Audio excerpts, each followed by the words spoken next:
जय हिंद साथियों, आज हम शुरुआत करने वाले हैं एक्सरसाइज 10.2 क्लास 10 से। इससे पहले हमने 10.1 इसका इंट्रो वीडियो और इसके थ्योरम्स के और 1 से लेकर 8 तक के क्वेश्चंस के लेक्चर 1 से लेकर 5 तक पहले देख लिए हैं। तो ये लेक्चर नंबर 6 होने वाला है और क्वेश्चन नंबर है हमारा 9 10.2 से। देखिए बहुत अच्छा क्वेश्चन ये भी। Following a figure x y and x dash y dash are parallel tangents to a circle. X y और एक्स डैश वाई डैश दो tangent and another tangent a b with point of contact c. एक tangent a B है जो मतलब diagram दे रखा है आपको, point of contact सी पे टच करती है ए बी टेंजेंट, इंटरसेक्ट करती है एक्स वाई को ए पर, एक्स वाई को ए पर इंटरसेक्ट करती है और एक्स डैश वाई डैश को बी पर इंटरसेक्ट करती है। और प्रूव करना है आपको ए ओ बी ये वाला एंगल जो दिख रहा है ना आपको, ये वाला, ये 90 डिग्री होना चाहिए। हम एक कंस्ट्रक्शन कर रहे हैं, ज्वाइन कर रहे हैं ओ को सी से, तो हमने ओ को सी से ज्वाइन कर दिया। ठीक है, अब सॉल्यूशन समझिएगा, बहुत आसान सॉल्यूशन है इसका। देखो अगर मान लीजिए मैं ट्राइंगल ले लेता हूँ A P O, by triangle A P O, आप इसको अच्छे से समझिएगा, आगे भी इसके तरीके पे एक क्वेश्चन करेंगे अपन। और दूसरा triangle A C O, triangle A C ओ, दोनों में अगर आपको मैं कहूँ कि A P equal to A C है तो इसका रीजन होगा tangents are equal from exterior point. एक रीजन से हो गया अपना काम। ओ ए अपनी कॉमन साइड है, ओ ए इक्वल टू ओ ए, ये अपनी है कॉमन साइड। इसके बाद आएगा जैसे मैंने बोला ये और ये इक्वल, ओ ए कॉमन साइड होगी, ओ पी और ओ सी इक्वल होगी। अब सोचो क्यों होगी, दोनों की दोनों क्या है, रेडियस हैं। तो इसका मतलब मैंने इन दोनों ट्राइंगल में 3 साइड निकालनी है, तीनों इक्वल है। तो एस एस एस रूल से triangle A P O congruent होगा ट्राइंगल ए सी ओ के। तो अगर ये दोनों कॉन्ग्रुएंट तो by C P C T इनकी हर चीज़ इक्वल होगी। तो इसको 1 एंगल नाम देता हूँ, इसको 2, एंगल 1 किसके इक्वल हो जाएगा, एंगल 2। ये हमारा फर्स्ट इक्वेशन के फॉर्म में हम काम में लेंगे। ठीक है, हमने दोनों ट्राइंगल कॉन्ग्रुएंट किए हैं और 1 और 2 को इक्वल किया सी पी सी टी से। आप चाहो तो नीचे वाले 2 ट्राइंगल ले सकते हो, आप ऐसे लिखें सिमिलरली।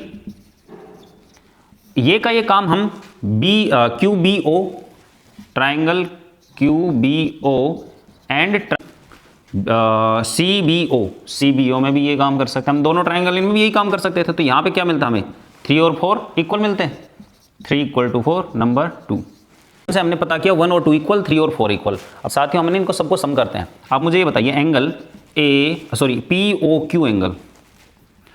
क्यू एंगल जो होगा वो 180 डिग्री का होगा। क्यों, स्ट्रेट एंगल 180 डिग्री का होता है। मतलब ये पूरी लाइन पे एक अगर मान लो अपन सीधी लाइन ड्रॉ करें और ये एंगल पूछे कितना होगा तो 180 डिग्री हुआ था। पी ओ क्यू पे ये पूरा एंगल 180 डिग्री। इसका मतलब एंगल 1 2 3 4 ये चारों मिलकर 180 डिग्री बनाते होंगे। 1 2 3 4 चारों मिलकर 180 डिग्री बनाते हैं। पर मुझे प्रूव करना है कि ए ओ बी मतलब 2 और 3 मिलकर के 90 बनाए। तो मेरे को 2 और 3 बचाना है, 1 और 4 को हटाना है। तो 1 किसके इक्वल है, फर्स्ट इक्वेशन में देखो 2 के इक्वल है, 2 को सेम रखो, 3 को सेम रखो। 4 किसके इक्वल है, सेकंड इक्वेशन में 3 के इक्वल है, इक्वल टू 180। आप यहाँ पे लिख सकते हो बाय 1 and 2 इक्वेशन। ठीक है, एंगल 2 कितनी बार, 2 बार, एंगल 3 भी 2 बार। तो angle 2 angle 2 2 angle 2 angle 3 angle 3 2 angle 3 equal to 180। और 2 कॉमन ले लो, angle 2 plus angle 3 equal to 180। और 2 का मल्टीप्लाई है उधर जाएगा तो डिवाइड में, तो 2 प्लस 3 इक्वल टू 180/2 यानी 90 आएगा। और ये 90 आ गया तो 2 और 3 का सम 90, मतलब 2 और 3 का सम 90 यानी ए ओ बी की वैल्यू आपको मिल गई है 90 डिग्री। और यही आपको प्रूव करना था। क्या आपका क्वेश्चन, देखो ये पार्ट बहुत इजी है और ये पार्ट हमें एक क्वेश्चन में और काम आएगा। तो ये था दोस्तों आपका क्वेश्चन नंबर 9। देखते हैं इसका 10th question. Angle between the 2 tangent drawn from external point से 2 टेंजेंट ड्रॉ की जाए, उनके बीच वाला एंगल, मतलब ये टेंजेंट थी, ये टेंजेंट थी, इनके बीच में एंगल ये। आप डायग्राम कैसे बना सकते हो, आप सर्किल बना के नीचे से यूँ कर सकते हो, आप सर्किल बना के इधर से कर सकते हो, सर्किल बना के ऊपर से कर सकते हो। मैंने इधर से कर दिया, ये मैटर नहीं करता ना। टू ए सर्किल, तो टेंजेंट के बीच वाला angle supplementary to the angle subtended by line joining the line segment joining the points of contact at the centre. वो पॉइंट ऑफ कॉन्टैक्ट है, उसको सेंटर से ज्वाइन करने वाली लाइन जो है उनके बीच वाला एंगल और ये एंगल, ये दोनों मिलकर सप्लीमेंट्री एंगल सबटेंड करते हैं, बनाते हैं, यानी दोनों मिलकर 180 डिग्री बनाएंगे। आपको प्रूव करना है टेंजेंट के बीच वाला और पॉइंट ऑफ कॉन्टैक्ट से सेंटर को जो ज्वाइन करेंगे ना लाइन सेगमेंट, उनके बीच वाला। अब देखो ये इतनी बात इसने कही ना, circle supplementary to the angle subtended by the line segment joining the point of contact at the centre. इस बात को हटा करके एग्जाम में आपको रेडियस भी लिख दे तो भी आपको क्लियर रहना चाहिए, is supplementary to the angle between the radius. तो ये वो वाली होगी जो पॉइंट ऑफ कॉन्टैक्ट वाली होगी ना, वो रेडियस लिखेगा तो पॉइंट ऑफ कॉन्टैक्ट वाली रेडियस बोलेगा आपको। ठीक है, तो ये रेडियस के बीच का और टेंजेंट के बीच का दोनों एंगल का सम 180 डिग्री होता है। जैसे बेसिक मीनिंग ये है कि इन दोनों का सम 180 होता ही है, हम बस प्रूव करके दिखाएंगे। दूसरा, अगर मान लो ये 70 है तो ये कितना होगा, 110 होगा, क्योंकि दोनों का 180 होना चाहिए सम। तो ऐसे इन दोनों का आपको सम ध्यान रखना चाहिए, 180 होता है। मैं प्रूव करके बताता हूँ आपको कैसे। APBO इज ए क्वाड्रिलेटरल, ये क्वाड्रिलेटरल है। So sum of angles of quadrilateral is 360। Quadrilateral के सभी एंगल का सम 360 होता है। तो ये 1 है, ये 2 है, इसका नाम 3 रख दो, इसका नाम 4 रख दो। तो 1 + 2 + 3 + 4 कितना डिग्री हो गया, 360। अब मैं 1 और 2 के बारे में तो जानता नहीं हूँ क्योंकि मेरे को पता नहीं कितनी, लेकिन 3 और 4 दोनों 90 डिग्री होंगे। सर क्यों होंगे 90 डिग्री? तो आपको याद होना चाहिए रेडियस परपेंडिकुलर किस पे होती है, टेंजेंट पे। तो आपका ए और OB दोनों रेडियस हैं। OA परपेंडिकुलर है PA पे या AP पे कह दो, और OB परपेंडिकुलर है BP पर। ठीक है, रेडियस परपेंडिकुलर टेंजेंट पे, तो इसलिए वहाँ पे 90 डिग्री बनेगा। एंगल 1 एंगल 2 ये दोनों 180 हो गया, इक्वल टू 360। 180 उधर जाएगा दोस्तों, 1 + 2 360 - 180, और यहाँ पे अपने को वैल्यू मिलेगी कितनी, 1 + 2 = 180। यही हमें प्रूव करना था। ठीक है, इसको प्रूव दैट को बहुत से लोग ना लैंग्वेज में भी लिखते हैं, तो वो भी सही है। आप जितना आसान हो ना उतना करना चाहिए, और जो आपको आसान लगे वही करना चाहिए। अगर ये आपको हार्ड लगे तो ये नहीं करना है, जो आपको आसान लगे, अगर ये आसान लगे तो ये करना है, नहीं लगे तो नहीं करना है। तो देखते हैं question number 11। Parallelogram circumscribe is circle is a rhombus. Circle के सर्कमस्क्राइब एक पैरेललोग्राम होगा तो वो एक रोम्बस होगा, ये आपको प्रूव करना है। यानी एक पैरेललोग्राम ABCD आपको गिवन है। पैरेललोग्राम की खासियत होती है अपोजिट साइड इक्वल, तो ABCD इक्वल है, BC और AD इक्वल है, मैंने गिवन में लिखा है। प्रूव करना आपको ये रोम्बस होगा, यानी ABCD पैरेललोग्राम ना होकर के ये रोम्बस बन जाएगा। तो ABCD रोम्बस बनेगा तो इससे सारी साइड इक्वल होंगी, तो AB BC CD AD ये सब इक्वल आपको प्रूव करना है। सॉल्यूशन समझिएगा, बहुत ईजी है क्वेश्चन। अपन जानते हैं कि we know that tangents are equal from exterior point से टेंजेंट इक्वल होंगी। तो A से AP और AS दोनों इक्वल होंगी, AP = AS नंबर 1। B से BP BQ इक्वल होगी, C से CR और CQ आपस में इक्वल होगी, CR CQ, एंड D से DR और DS आपस में इक्वल होगी, DR DS। ये अपनी 4 इक्वेशंस हैं बाई 1 + 2 + 3 + 4 सभी ऐड होंगे। तो AP + BP + CR + DR equal to AS + BQ + CQ + DS। और सोल्व करते हैं इसको। ये D है, AP और BP मिलकर के बनाएंगे AB, तो ये AB बना। CR और DR मिलकर बनाएंगे CD, तो ये CD बना, इक्वल टू AS और DS मिलकर बनाएंगे आपका AD। अच्छा, इन दोनों को ऐड नहीं कर सकते हम, इनको ऐड कर सकते, इसलिए किया है। BQ और CQ को ऐड करके हम BC बना सकते हैं। यहाँ तक तो हमने 8th क्वेश्चन सीखा था। ठीक है, अब यहाँ से आगे थोड़ा सा काम जो चलेगा 11th क्वेश्चन का है।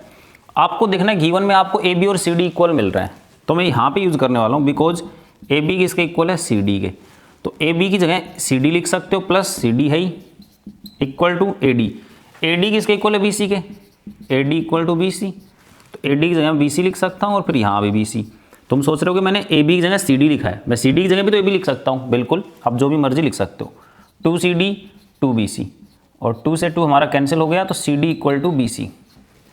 इसका मतलब क्या हुआ कि जो CD साइड है वो BC के इक्वल है। अब सोच के चलो, अगर CD 10 होती तो BC भी कितनी होती, 10, और वो 10 है तो इसके सामने वाली भी साइड 10 होगी, क्योंकि पैरेललोग्राम तो बोल ही रहा था ना, और ये 10 तो इसके सामने वाली 10, तो सारी की सारी साइड इक्वल आ जाएंगी। Therefore BC equal to CD equal to AD, so ABCD is rhombus, hence proved. ये आपको प्रूव करना था कि ये रोम्बस होगा। ठीक दोस्तों, तो ये भी अच्छा क्वेश्चन है। और साथियों देखते हैं इसका वो क्वेश्चन जिसका सबसे ज़्यादा इंतजार रहता है बच्चों को और सबसे ज़्यादा डराता है। बाकी इतना बड़ा क्वेश्चन है नहीं है, देखिएगा समझिएगा, आपको इजीली ये कवर हो जाएगा। A triangle ABC is drawn circumscribe a circle of radius 4 centimetre. आपके पास जो सर्कल है वहाँ पे रेडियस आपको मिल रही है 4 सेंटीमीटर। ठीक है, such that the segment BD and DC is divided by the point D। एक सर्किल है जिसके चारों तरफ एक ट्राइंगल बना हुआ है और वो डी पॉइंट पे टच कर रहा है और डी पॉइंट से बीडी जो बीसी जो लाइन सेगमेंट आपका डिवाइड हो रहा है 2 पार्ट्स में, जिसकी लेंथ 8 सेंटीमीटर और 6 सेंटीमीटर है। तो डीबी की लेंथ 8 है, ये 6 है, आपको डायग्राम गिवन है। साइड्स फाइंड करनी है आपको, एक तो ए बी एंड ए सी, ये दोनों साइड्स आप फाइंड करने जा रहे हो।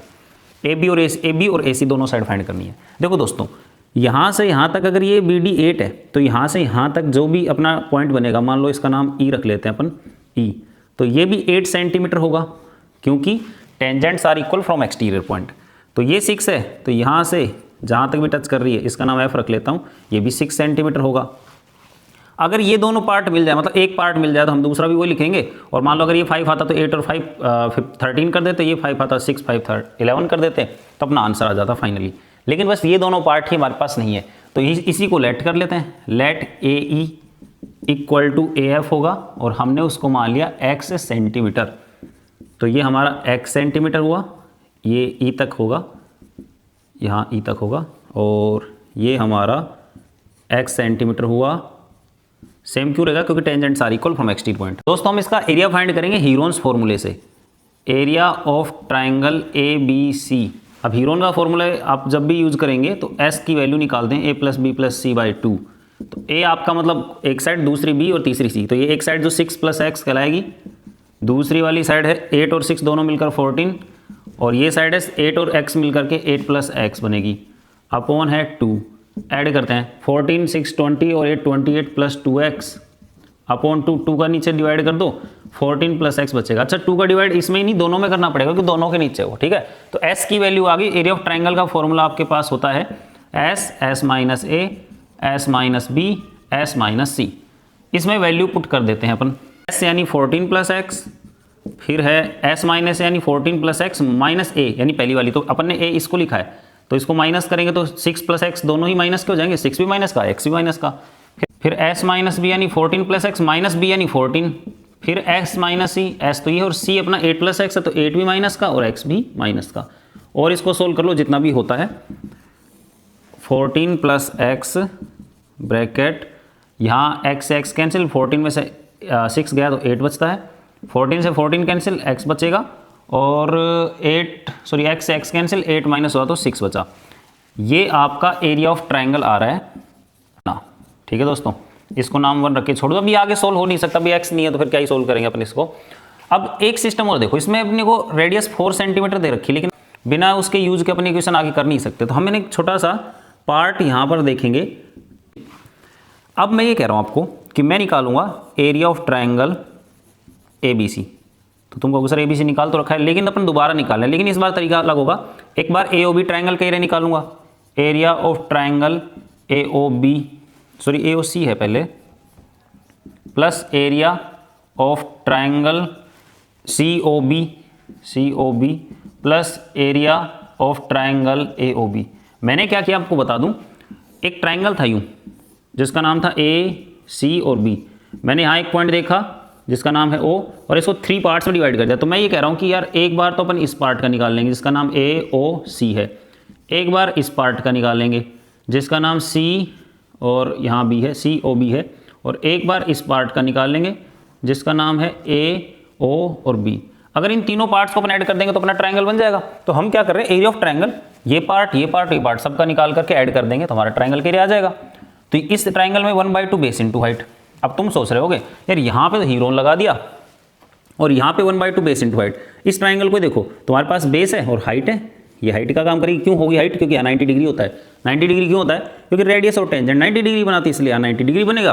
तो ये आपकी हाइट और ये आपका बेस बन सकता है। तो AOC में चलते हैं, AOC यानी ये आपका बेस बनेगा 6 + x, और आपकी हाइट बन रही है यहाँ वाली ये साइड, यानी यहाँ पे ये रेडियस है, रेडियस आपकी 4 है। प्लस ऐसे ही BOC में 1/2 बेस है 6 + 8 यानी 14, हाइट है 4। इसमें 1/2 बेस है आपका 8 + x और हाइट है कितनी? वही 4। तो भैया सब में 4 और 1/2 है, आप सबसे 1/2 और 4 कॉमन ले लो, बचेगा 6 + x और यहाँ बचेगा 14 और यहाँ बचेगा 8 + x। देखो ये और ये दोनों नंबर हर जगह से कॉमन उठ करके आ गए बाहर।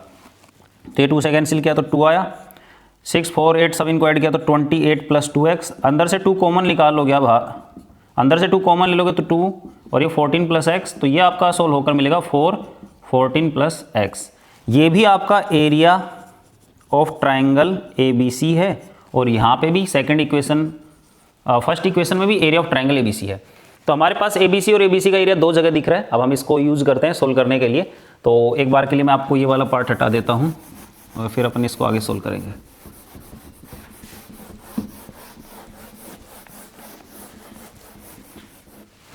देखो दोस्तों, हम बाय इक्वेशन 1 एंड 2 दोनों कंपेयर करते हैं। तो उधर तो है आपका 14 प्लस एक्स, फिर है 8 6 48 एक्स और इक्वल टू ये 4 है और 14 प्लस एक्स है। अगर आप स्क्वायर कर दो, यहाँ स्क्वायर करोगे तो 14 प्लस एक्स का और इस पूरे का रूट हट जाएगा, तो 14 प्लस एक्स और 48 एक्स दिखेगा आपको। और यहाँ 4 का स्क्वायर तो 16 और 14 प्लस एक्स का होल स्क्वायर लग के रह गया। वापस सुनो, मैंने स्क्वायर किया, इधर तो रूट हट गया और उधर 4 का स्क्वायर हो गया, इसका स्क्वायर हो गया। अब इसको सोल्व करते हैं भाई साहब अपन। अब दोस्तों अपन इसको कैंसिल कर सकते हैं। 14 प्लस एक्स एक बार, वहाँ पे 2 बार, तो एक बार तो कट गया। तो यहाँ बचा 48 एक्स और उधर बचा 16 और 14 प्लस एक्स। 16 का और इधर डिवाइड करेंगे तो 16 इधर डिवाइड करेगा, 48 X upon 16 equal to 14 plus X. तो ये बचेगा 3x, एक्स इधर आया माइनस का, इक्वल टू 14, बचेगा 2x, 14 और 2 मल्टीप्लाई का डिवाइड में गया तो x की वैल्यू आएगी 7। आपको x की वैल्यू ही निकालनी थी ताकि अपनी AB और AC साइड आ सके।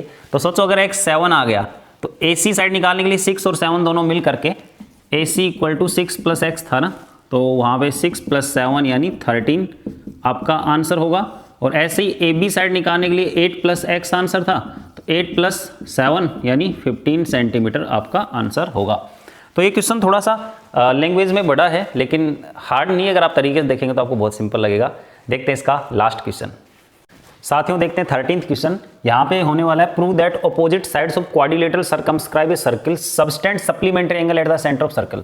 एक सर्किल के चारों तरफ एक क्वाड्रिलेटरल सर्कमस्क्राइब है और इसकी अपोजिट साइड मिलकर के सेंटर पे 180 डिग्री बनाएंगी या सप्लीमेंट्री एंगल बनाएंगी। आपको प्रूव करना है, यानी AB और CD साइड मिलकर के सेंटर पे जो एंगल बनाएंगी, सपोज दैट AB और CD मिलकर के एंगल कुछ यूँ बनेगा, ये वाला और ये वाला।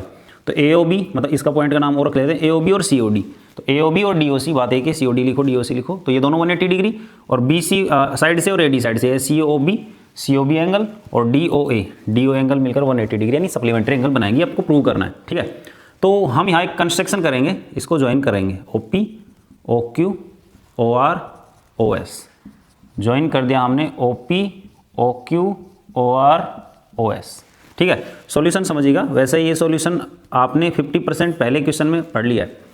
इसका नाम रखते हैं अपन AOP ट्राइंगल, या इस ट्राइंगल को लेते हैं अपन APO triangle, by triangle APO and दूसरा ट्राइंगल ASO ट्राइंगल ASO। दोनों ट्राइंगल को लिया, दोनों में OA दोनों में OA अपनी कॉमन है, OA इक्वल टू OA, ये कॉमन साइड हो गई। दूसरा OS और OP बराबर होगी, OS इक्वल टू OP क्योंकि रेडियस है।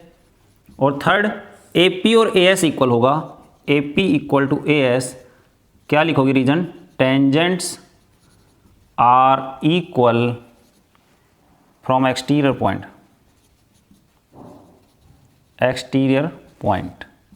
By SSS triangle APO congruent होगा ASO के, और बाई CPCT इनकी हर चीज़ इक्वल होगी। तो हम कह सकते हैं कि ये एंगल 1 होगा और ये 2 होगा, तो दोनों आपस में इक्वल होंगे, angle 1 equal to angle 2 number 1। फिर सिमिलरली ऐसे ही काम आगे भी चलेगा, ट्राइंगल भी कॉन्ग्रुएंट हो सकते हैं, तो इनका एंगल 3 इक्वल टू एंगल 4 बनेगा। रीजन दे दो, हाथ की थी BPO जो ट्राइंगल है वो कॉन्ग्रुएंट हो जाएगा QBO के, BQO के, ठीक है। ऐसे ही और आगे बढ़ते हैं, 5 और 6 इक्वल होंगे, तो 5 इक्वल टू 6 नंबर 3। रीजन दे दो, CQO जो ट्राइंगल है, ट्राइंगल CQO कॉन्ग्रुएंट होगा ट्राइंगल CRO के, CRO। और फाइनली 7 एंड 8 ये दोनों भी आपस में इक्वल होंगे, 7 इक्वल टू 8 नंबर 4। ट्राइंगल का नाम देते हैं DRO, triangle DRO congruent triangle DSO। तो ये अपने 4 केस बनते हैं जिसमें हमें ये वाला इसके इक्वल, ये दोनों आपस में, ये दोनों आपस में और ये दोनों आपस में इक्वल मिलते हैं। अब ये देखो पूरा चक्कर अगर अपन देखें 1 + 2 + 3 + 4 + 5 + 6 + 7 + 8, ये पूरा चक्कर 360 डिग्री का हो गया। आप लिख सकते हैं, लिख दें मतलब complete angle, complete angle 360 degree का होता है। अब दोस्तों मुझे प्रूव करना है AOB DOC मिलकर 180 डिग्री बनाए। AOB मतलब 2 और 3 दिख रहा है, DOC मतलब 7 6, तो मैं यहाँ लिख लेता हूँ 2 3 7 6 दिख रहा है मेरे को। ये एंगल बचा लेता हूँ, सब हटा देता हूँ। 1 क्या यहाँ 1 है? नहीं है, तो 1 किसके इक्वल है उसको रख दो, 1 2 के इक्वल 2 को रखो। 2 मेरे को चाहिए क्योंकि 2 3 तो चाहिए यहाँ पे, 2 भी चाहिए 3 भी चाहिए। 4 देखते हैं किसके इक्वल है, 4 3 के इक्वल है, तो यहाँ 3 लिख दिया। प्लस 5 देखते हैं चाहिए क्या, 7 और 6 5 नीचे, तो 5 किसके इक्वल है 6 के, तो 6 लिखो, 6 को लिखो, 7 को लिखो और 8 किसके इक्वल है 7 के, तो इसको लिखो इक्वल टू 360। दोस्तों सबसे इंपॉर्टेंट कहाँ पे, आप यहाँ पे कौन से एंगल्स को चेंज करोगे ये आपको देख के पता चलेगा जो प्रूव करना है। AOB DOC, AOB में 2 3 चाहिए और DOC में 7 6 चाहिए, तो 2 3 7 6 जिसमें आ रहा है ना उसको देखो, 2 को सेम लिखा, 3 को सेम लिखा, 6 और 7 को सेम लिखा, 5 को बदला 6 बनाया, 4 को बदला 3, 1 को 2 और 8 को 7। अब अपने पास जो 2 3 7 6 हैं सारे वही आ रहे हैं, तो एंगल 2 भी 2 टाइम्स है, एंगल 3 भी 2 टाइम्स है, एंगल 6 भी 2 टाइम है और एंगल 7 भी 2 टाइम्स है। तो सब में 2 हमने मतलब प्लस कर दिया, तो 2 एंगल 2, 2 एंगल 3, 2 एंगल 6, 2 एंगल 7। 2 का डिवाइड कर दें तो angle 2, angle 3, angle 6, angle 7 equal to 180। ये डिवाइड मतलब कॉमन लेना, एक ही बात है। तो देखो 2 और 3 मिलकर तो आपका बनाएंगे AOB कैसे, 2 और 3 मिलकर AOB एंगल, और प्लस DOC इक्वल टू कितना 180 डिग्री। और जब ये हो गया तो आप इसके साथ लिख दें सिमिलरली एंगल DOA प्लस COB equal to 180, hence proved. ये आपका क्वेश्चन होता है 13। तो दोस्तों लेक्चर नंबर 6 में हमने चैप्टर नंबर 10 को कंप्लीट कर लिया है और अब तक हमने 10th क्लास के मैथमेटिक्स में 1 से लेकर 10 तक कंप्लीट कर लिए हैं। सारे चैप्टर बिल्कुल डिटेल से किए हैं। इसके बाद 5 चैप्टर्स और बचेंगे, उनको भी हम जल्दी करने वाले हैं। तो नेक्स्ट मुलाकात होगी आपसे नेक्स्ट चैप्टर में जो है 11, और वहाँ पे कंस्ट्रक्शन समझेंगे। तब तक के लिए जय हिंद, वंदे मातरम।